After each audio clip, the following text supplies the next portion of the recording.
ramai di antara yang mungkin yang menonton kita ni orang kata banyak masalah. Cuba untuk orang kata nak suruh Along menyelesaikan masalah tapi malu, segan. Jadi sekarang ni kita bukakan, orang kata mulai minggu ni kita bukakan sebenarnya satu email di mana mereka boleh menghantarkan secara PNC lah, orang kata tanya dmpp@gmail.com.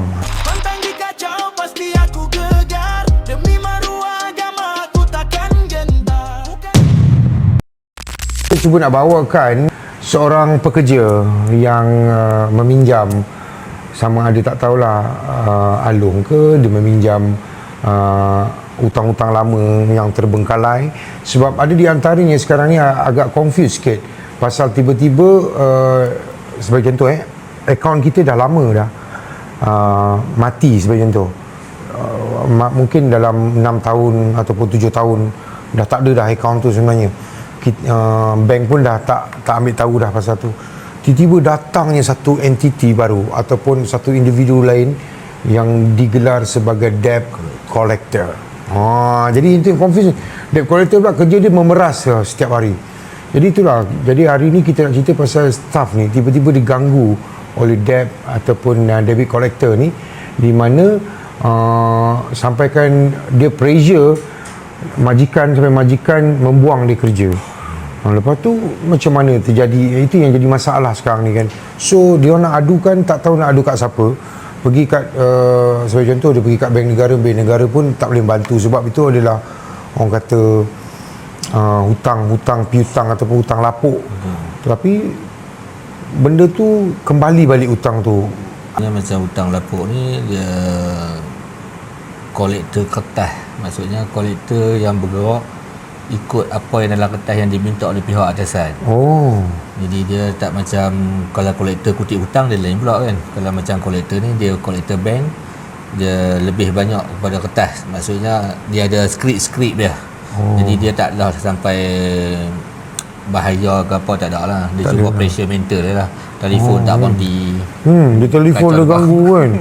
Dia kata ni kena bayar sekarang juga. Macam tu. Dia keras dalam telefon tapi tidak mahkamah lah apalah. Mahkamah. Sita barang lah apalah. Jadi masalah tu yang menakut-nakutkan kepada orang-orang ni lah. Betul. Yang tak biasa dengan mungkin dia satu lagi ranting ni orang kata. Ranting yang pertama dia hutang Along dengan hutang wang berlesen. Yang satu lagi tiba-tiba ada penghutang ni jadi masalah, yang tukang kutip pula orang yang sama. Kalau rasa yang paling baik dia kena cool down dan relax lah. Jangan kelang kabut kan. Kalau kelang kabut ni apa untuk dia nak set up. Dia yang first kali dia tengok kolektor tu daripada tempat yang mana, tempat mana dia pinjam betul ke tak betul. After that dia yang bila dia dapat panggilan telefon tu, dia orang akan call dia dulu, baru aku call majikan. Jadi yang paling baik dia kena cerita pada majikan dulu apa yang berlaku pada diri dia. Baru benda tu tak nampak kelang kabut. Kalau tidak, kalau dia sembunyikan benda tu, dia malu untuk nak bercakap keluar tentang apa yang berlaku pada diri dia. Itu yang jadi isu kadang-kadang majikan pelik, pasal apa nombor telefon aku terlibat dalam ni. Tak pasal-pasal kan. kan. Jadi sebenarnya mereka ada kaedah untuk dapatkan nombor telefon dan detail yang lain. Tapi secara tak langsung pemikiran orang, pasal apa nombor telefon aku boleh ada kat dia. Jadi maksudnya mungkin gunakan aku bagi grantor ke, melibatkan company ni, memburukkan nama company. Sebenarnya itu adalah kaedah saja. Orang banyak salah faham, duk ingat kata dia jadi grantor, bukan.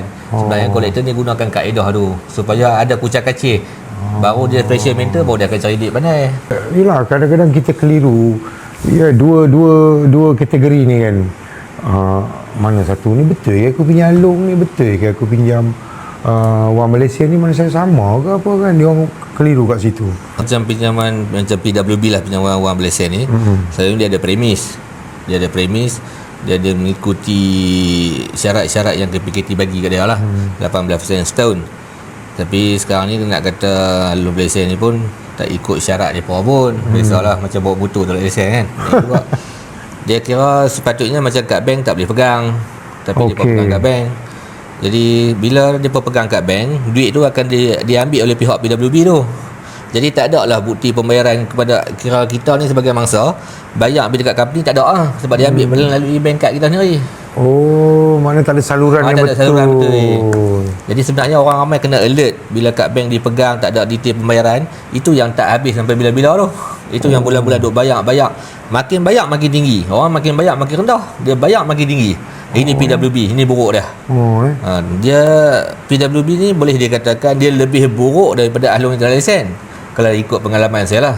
Sebab dia ada hak untuk nak buat sitos. Sedangkan duit dia dah sapu bagus lah. Dia dah sapu bagus lah. Dia beritahu kata tak ada bukti pembayaran, tak ada apa semua, kawan ni kena sitos. Dan sitos dia saja boleh buka, orang lain tak boleh buka, company dia ya. Jadi dekat mana saluran dia nak boleh pergi? Dia report ke PKT pun tak boleh sebab tak ada bukti pembayaran. Tu yang susah. Kalau Ahlong yang bukan yang tak ada lesen ni, cara dia lain pula. Cara dia akses ke cara ugutan. Tapi depa pun PWB ugutan juga di belakang tabir.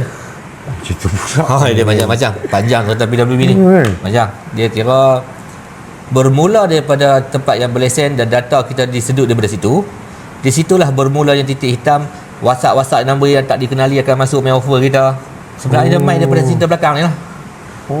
Dia jual ke sebenarnya tu? Kita punya data tu. Dia akan jual tim dia lah. Dia bergerak untuk bisnes.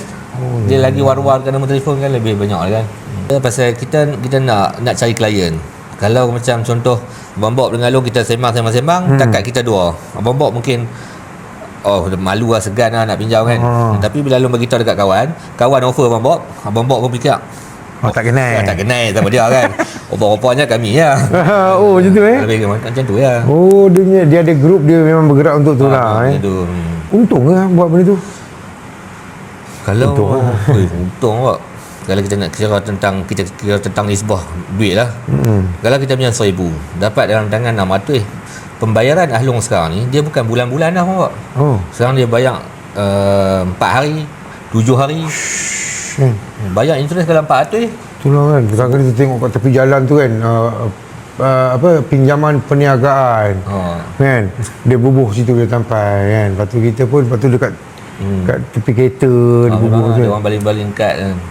Jadi benda-benda macam ni sebenarnya dia mengganggu sebenarnya bukan apa. Dia jadi macam kita kadang-kadang ada masanya kat rumah lah macam tu. Duduk tengah-tengah sapu nyapu. Loh ternampak kad tu. Duit dalam poket dia duk sekepiang dua kopiang ni kan. Call tengok. Untung-untung dapat 500 kan. Dia pasal pun mudah. call kan. Jadi benda tu sebenarnya. Dia mudah buat. Dia kalau pinjaman Ahlong ni cuma sekeping dengan isi je. Dia cuma buat video ataupun dia bercakap, dia takat gambar, kalau dia pegang isi, dia boleh mohon duit lah. Sekarang Allah. Tapi itulah kalau kadang-kadang kita nak menegah orang supaya tidak membuat pinjaman pun tak boleh juga kadang-kadang. Betul tak Sesak dia kan. Kadang-kadang kita tak tahu orang punya masalah. Kan macam ada satu kes yang dulu Bapak sebagai seorang penyampai radio kan.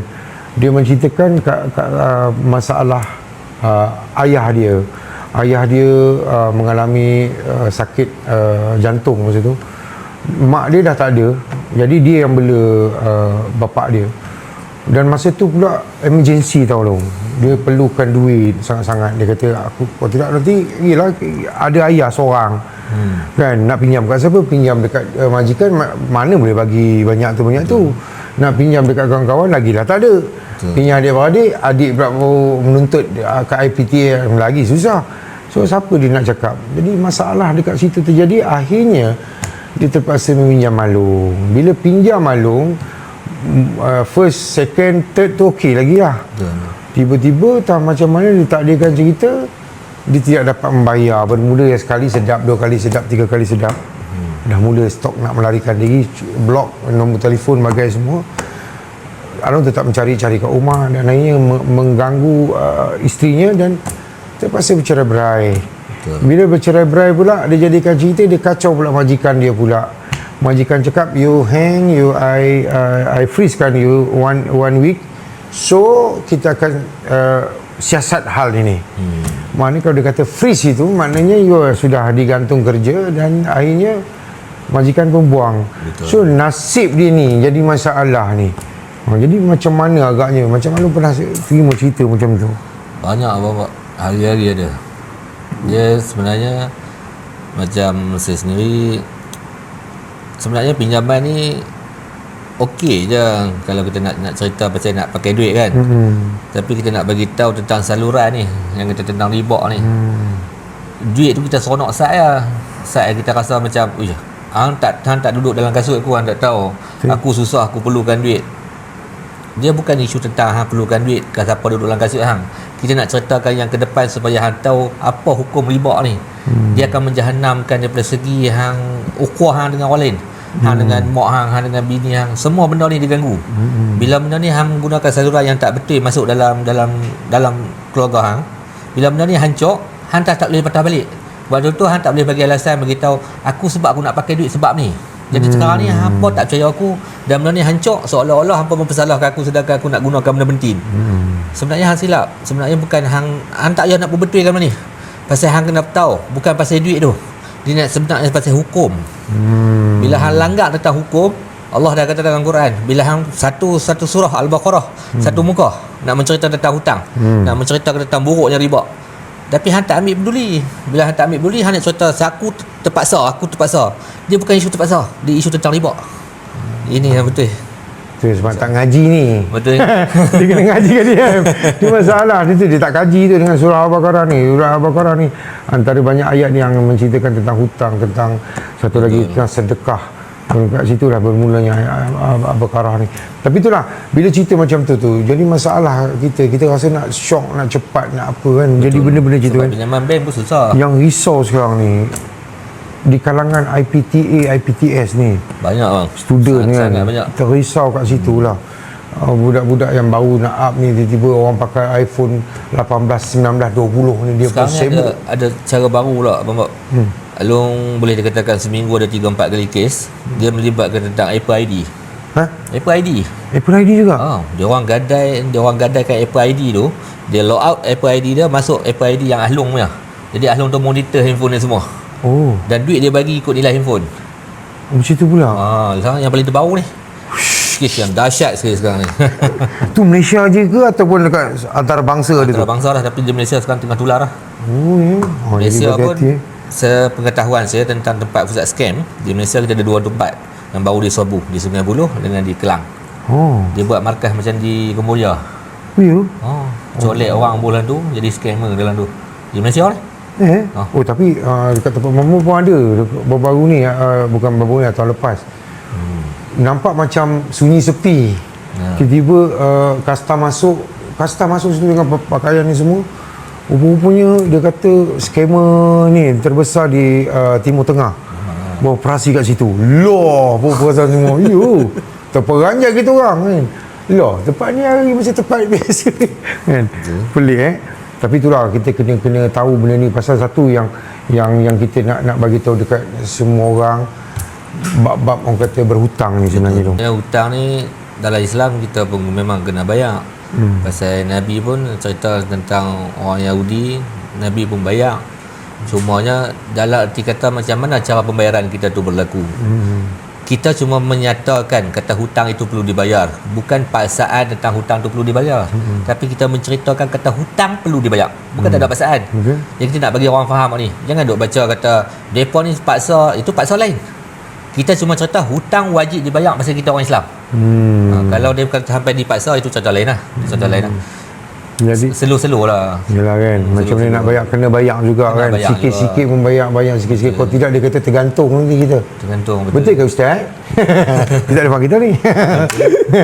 Jadi itulah, benda-benda macam ni kita takut sebab apa, kalau mana tahu sebab kita ni mati bukannya ikut kau muda kau tua, tak. Tiba-tiba masa.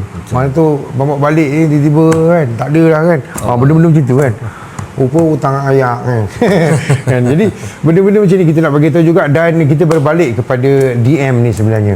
DM ni antara ramai yang kata DM tu apa. Bila kita keluarkan untuk episod pertama, ramai yang tanya, DM ni apa? Apalah kena mengena dengan Alung pula kan. Dia macam itu. DM ni nama singkatan dia DM. Tapi nama penuh dia adalah Darul Mustaqim.